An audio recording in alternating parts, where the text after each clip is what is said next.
Buongiorno a tutti, benvenuti nella sala stampa dell'Orogel Stadium di Manuzzi. Quest'oggi siamo qui per la conferenza prepartita di Cesena-Empoli, gara valida per la 19ª giornata del campionato di Serie B KT 2025-2026.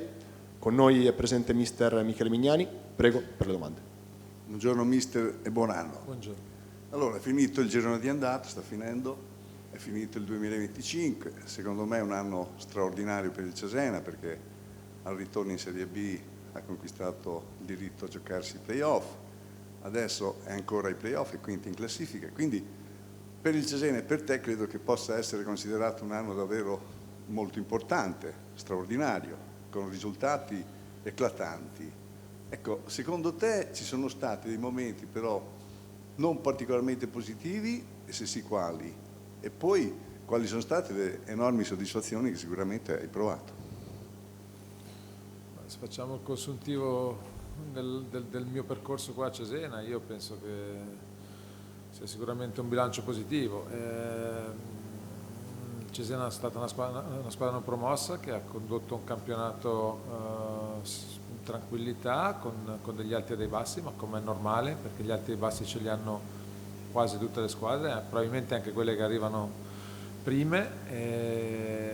Il secondo campionato è ripartito sulle basi di quello che avevamo costruito nell'anno precedente e secondo me c'è stata anche lì continuità di prestazione e continuità di risultati positivi, quindi sono d'accordo per dirti che ci sono generalmente è stato un periodo positivo, una stagione mezza positiva, poi è chiaro che nel percorso ci sono delle sconfitte, ma non esistono squadre imbattibili e noi abbiamo sempre cercato di andare oltre, di lavorare sui nostri difetti per migliorarli e come vi dico sempre c'è sempre di fronte un avversario e quando l'avversario fa qualcosa meglio di te è anche giusto prendere in considerazione che la sconfitta ogni tanto va accettata. Eccoci, buongiorno mister. A proposito di avversario, l'ultima di andata, la squadra forse tanto quella che ha cambiato di più, perché sono tutti nuovi sostanzialmente, poi arrivano dopo un girone. Ti chiedo che Empoli ti aspetti, visto che comunque c'è stato anche qualche mese fa il cambio di allenatore, hanno diversi giocatori giovani e poi la prima dell'anno un po' è sempre un salto nel buio per diversi motivi e poi ne parleremo ovviamente anche per il discorso mercato. Sì, sono d'accordo con te che la prima partita dell'anno può avere degli aspetti inaspettati, però è anche vero che la nostra e la loro è una squadra che nell'ultimo periodo dell'anno ha avuto un buon rendimento e quindi io credo che si prosegua su quella strada. Sarà una partita penso equilibrata, una partita tra due squadre che hanno delle caratteristiche e un'identità abbastanza precisa, nonostante loro abbiano cambiato allenatore, quindi io credo di dire che sarà, come dicevo prima, una partita equilibrata, come sempre in questo campionato, e che poi gli episodi la determineranno. Però noi siamo, anche se questa è stata una settimana un po' particolare, perché col fatto che è nevicato abbiamo perso 2 giorni di allenamento programmato, ci siamo adeguati a quelle che erano le condizioni climatiche e le strutture che potevamo utilizzare, però ieri in un modo o nell'altro siamo allenati e oggi faremo il nostro allenamento di finitura, per cui penso che la squadra possa essere pronta per la gara di domani.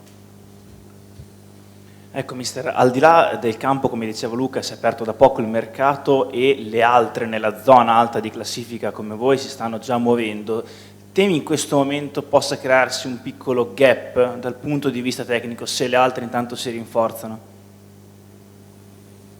Ma io non credo questo, nel senso che parto da un presupposto molto semplice, che tutte le squadre sono rinforzabili o migliorabili, tutte, dalla prima del campionato italiano, della Serie A, dalla prima del campionato spagnolo, la prima della Premier League, cioè dico le migliori in questo momento, tutte le squadre sono migliorabili. Poi ci sono le possibilità e le disponibilità che le società mettono ai loro direttori e ai loro allenatori, quindi io penso che chi ha la possibilità perché poi è abbastanza semplice il contesto mercato per come lo interpreto io, semplice nella lettura dico, cioè tu hai settembre, ottobre, novembre e dicembre per capire quello che ti serve, e se hai, come dicevo prima, la possibilità, la facoltà di muoverti, ti organizzi in modo da fare le cose che devi fare nel minor tempo possibile. Ma bisogna avere le possibilità e i mezzi, chi le ha avute e chi ce le avrà lo farà, qualcuno l'ha già fatto e noi vedremo. Questa pausa ti ha consentito, credo, di recuperare soprattutto qualche giocatore per la condizione fisica. Innanzitutto Castagnetti potrebbe essere pronto, è a posto ancora, è indietro? Non avevamo particolari problemi fisici, l'unico era Castagnetti, e Castagnetti ha lavorato quasi sempre con la squadra dal giorno in cui ci siamo ritrovati, e poi ti ho detto abbiamo avuto questi 2 giorni che c'è stato un po' di problematiche perché siamo andati a lavorare su terreni più duri rispetto a un campo di calcio, e quindi magari Castagnetti ha perso un paio di giorni di lavoro, però sta bene, la condizione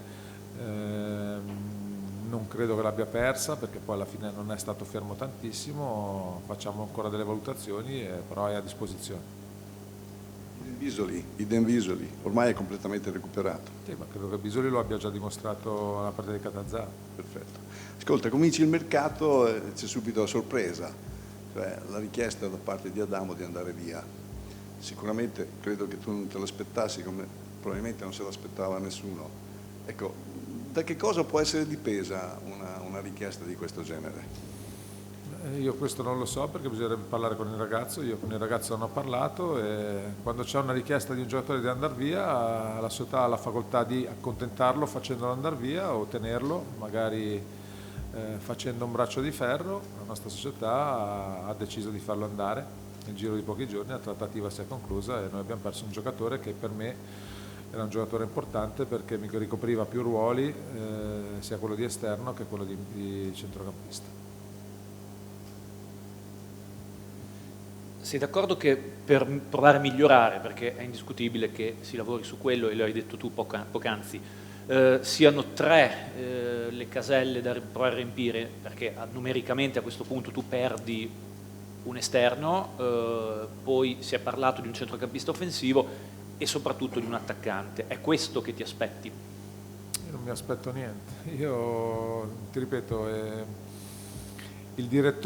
con il direttore è un confronto quotidiano, come dicevo prima, in 4 mesi secondo me è ben chiaro quello che abbiamo fatto bene, quello che non abbiamo fatto bene, è ben chiaro quali sono i giocatori che hanno reso di più, quelli che hanno ancora margini di miglioramento, quelli che hanno reso meno, e quindi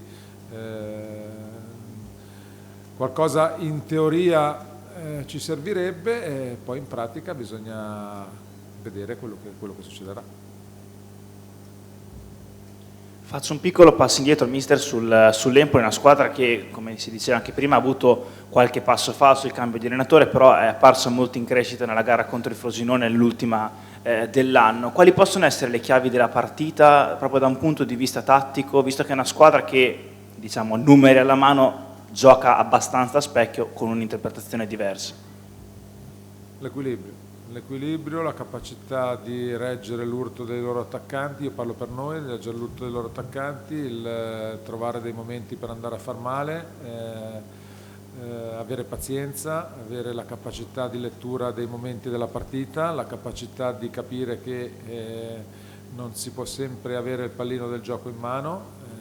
È un po' quello che accade tutte le partite, dove la mia squadra secondo me spesso ha dato segnali positivi sotto questo aspetto delle letture. Poi ti ripeto, è la prima partita dell'anno, c'è stata una sosta un po' più lunga, tutti i ragazzi delle squadre hanno avuto la possibilità di staccare un po' di più, per cui domani bisogna capire come sarà la condizione generale, ma anche se al di là di queste 2 giornate io ragazzi li ho visti bene dal primo giorno in cui sono rientrati. Veniamo da una partita, la prima forse, che poi non è la prima, ma è la prima nella quale il Cesena, inteso come club, ha alzato la voce, no?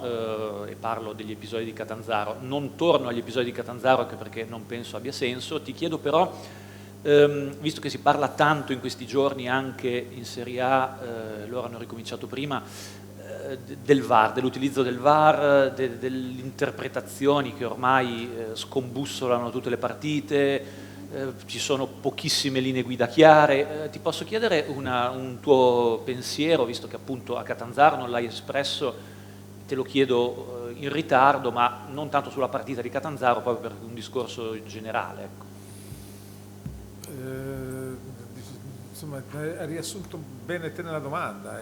Ci sono delle linee guida che a noi sembrano non chiarissime, ci sono probabilmente noi addetti ai lavori non conosciamo nemmeno benissimo il regolamento nella sua completezza, e ci sono delle situazioni che dal mio punto di vista sono abbastanza interpretabili da parte dell'arbitro o del VAR. E qui mi fermo, perché poi oltre non posso andare. Situazioni che magari ai nostri occhi sembrano evidenti, per mancanza di conoscenza del regolamento, per un'interpretazione, mi riferisco soprattutto ai falli di mano, o per una interpretazione che viene data, perché ci sono 1000 interpretazioni che possono essere date sul fallo di mano, diventa poi una situazione per noi incomprensibile e illeggibile. Poi la sfortuna dice che la maggior parte di queste situazioni a noi ci sono andate a svantaggio, però speriamo che nel 2026 si ribalti. Avete altre domande per mister Mignani? Grazie a tutti.